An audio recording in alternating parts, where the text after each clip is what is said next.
আমরা ছোট সময় বাংলা শিখছি, মায়ের মুখ থেকে শুনে শুনে বাংলায় কথা বলতে পারি, কিন্তু ইংরেজিতে পারি না কেন? কেন ইংরেজি শিখতে গেলে গ্রামার লাগে? অজানা এই প্রশ্নটা মাঝে মধ্যে নিজে নিজেকেই করি। যাই হোক, ইংরেজিতে কিভাবে কথা বলতে হয়, কিভাবে বাংলার মতো ইংরেজিতেও কথা বলতে পারবেন, সেটাই হচ্ছে আমার মূল লক্ষ্য। তো গত ক্লাসে আমরা শিখেছি বর্ণমালার সঠিক উচ্চারণ, একদম প্রপার সাউন্ডটা আমরা গত ক্লাসে শিখছি। যে 26টি বর্ণমালা ইংলিশে আছে, সেই বর্ণমালাগুলো একদম প্রপার যে সাউন্ডটা, উচ্চারণটা হচ্ছে মেইন। হ্যাঁ, ওই উচ্চারণগুলো শিখছি। যারা ভিডিওটি দেখেন নাই, দেখার আমন্ত্রণ রইল, দেখে আসবেন। তো আজকে যে ক্লাসটি, যারা মূলত ইংলিশে ভালো করতে চান, ইংলিশে কথা বলতে চান যারা, তাদের উদ্দেশ্যে। সে ক্লাস ওয়ান থেকে চাকরি পরীক্ষার্থী, হ্যাঁ, যে কোনো বয়সের হোক, তাদের জন্য। আচ্ছা, ভিডিও শুরু করি।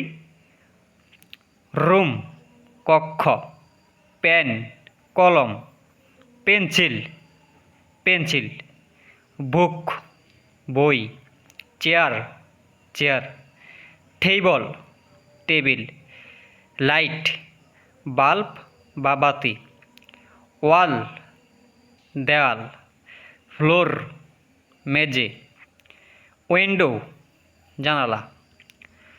তো এই যে ভোকাবুলারি, এগুলার বাংলা অর্থ আমাদের জানতে হবে। এখানে ইংরেজি বাক্যের অংশ হোয়াট ইজ, এই শব্দগুলোর আলাদা অর্থ আছে। হোয়াট হচ্ছে কি, ইজ অর্থ হচ্ছে হয়। তো পরের অংশটুকু দেখি। রুম ঘর, ডোর দরজা,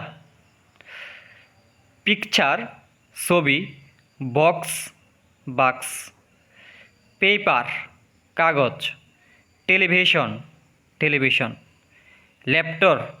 ল্যাপটপ, মোবাইল ফোন, কম্পিউটার। এগুলো হচ্ছে ইংরেজি শব্দ। এগুলোর অর্থ কম্পিউটার, অর্থ কম্পিউটারই। তো উপরের যেই 19টা শব্দ হলো বিভিন্ন জিনিসের নাম।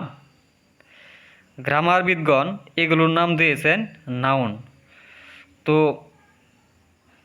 যে সকল কিছুর নাম আছে সেগুলো হচ্ছে মূলত নাউন।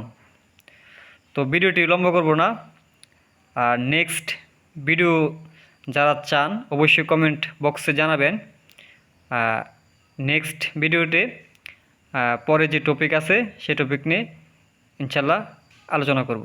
আর এই ক্লাসে যেগুলো পড়ালাম এবং আপনারা পড়ছেন সেগুলো দু একবার দেখবেন।